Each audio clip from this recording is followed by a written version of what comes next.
evermore. Glory be to the blessed Trinity, the Father, the Son, and the Holy Spirit. Both now and ever, in the ages of ages. Amen.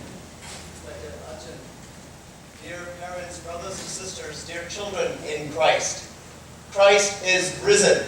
He is risen. Today, the feast of all feasts, all the festivities in the Christian liturgical calendar, the summation of everything that we have celebrated comes to its culmination today.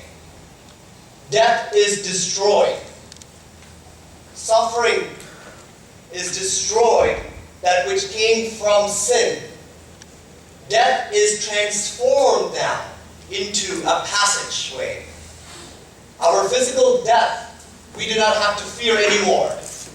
Christ goes into Sheol, breaks the gates of Hades, relieves the captives, and gives us life. The tomb has transformed to a passageway. And the message of today is this, the fact that hate, death, evil tried to conquer love. Hate tried to conquer and destroy love. And in that process, hate, evil, and death became destroyed.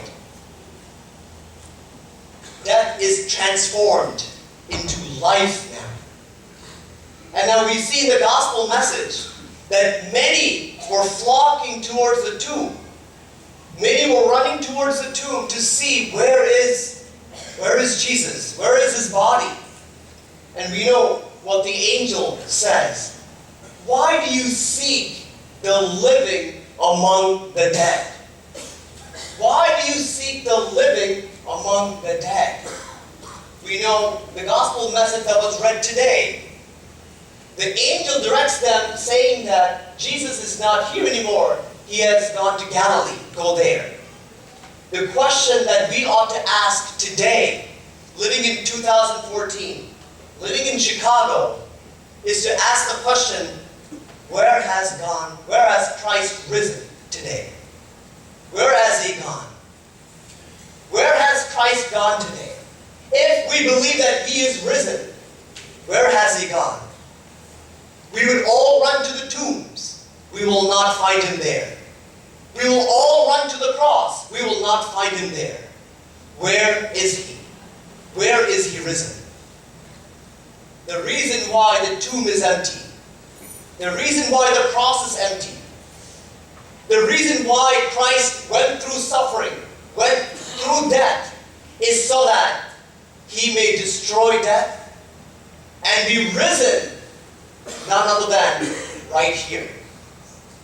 That he may rise within in our own hearts.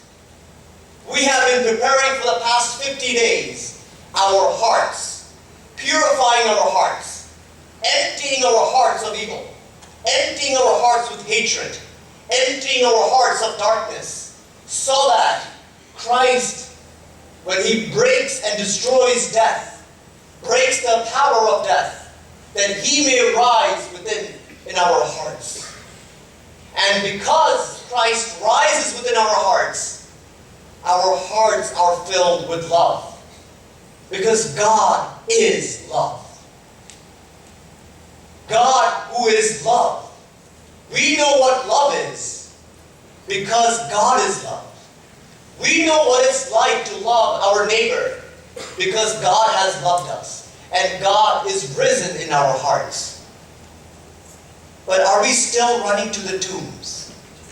Are we still running to the tombs looking for Christ?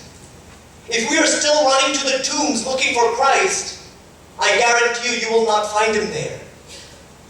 If we find ourselves running to the tombs, that's because we are still holding on to hatred.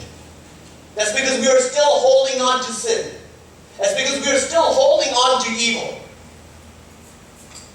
If we want to experience Christ, if we want to experience Christ, the risen Christ, you don't have to go far. He is right here.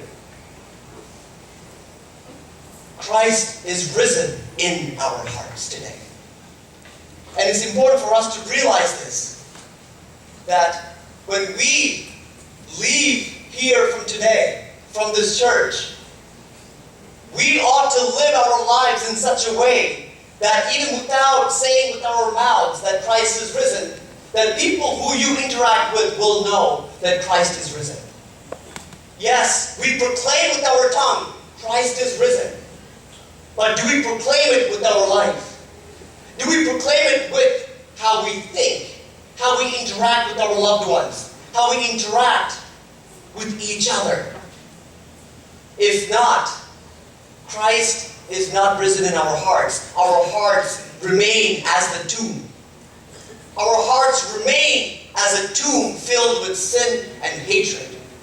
But Christ has given us that light, that divine light that shines forth in darkness, that gets rid of darkness, sin, and death. Christ is victorious over death and sin. And Christ has given us the authority, the power to win over our own sin and death. However, we have to cooperate with Him. We have to cooperate with Him. We have to cooperate with the risen Lord.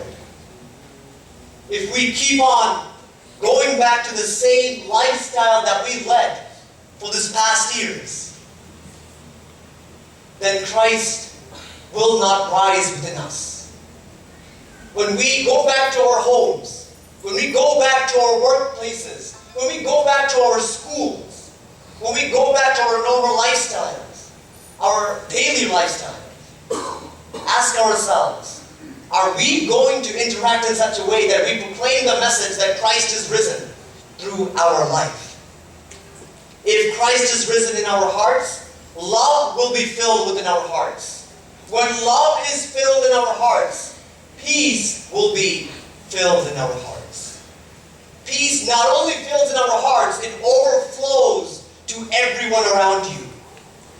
The peace that God gives us today, on the day of this resurrection, the peace that He gave to His disciples, in order for it to be in our hearts, in our families, in our churches, we have to have Christ to be risen in our hearts.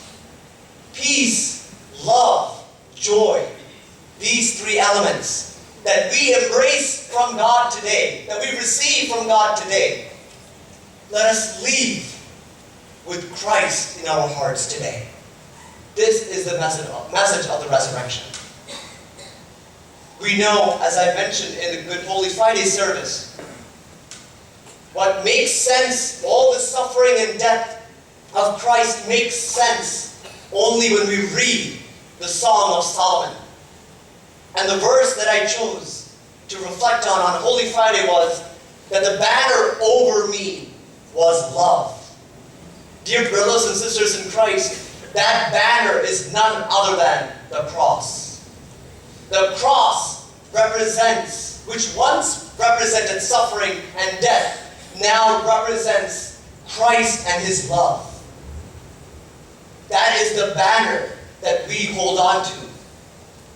Christ has given us the cross, the sign of love, so that peace may reign within us, in each and every one of us. I extend the joy and peace and love that we embrace today on this day of resurrection to each and every one of you. And I wish and pray that Christ may remain in our hearts throughout our life, in our homes, in our schools, in our families, in our workplaces, so that Christ's love and peace may also be within our hearts, for the glory of the Father, the Son, and the Holy Spirit. God, now and ever.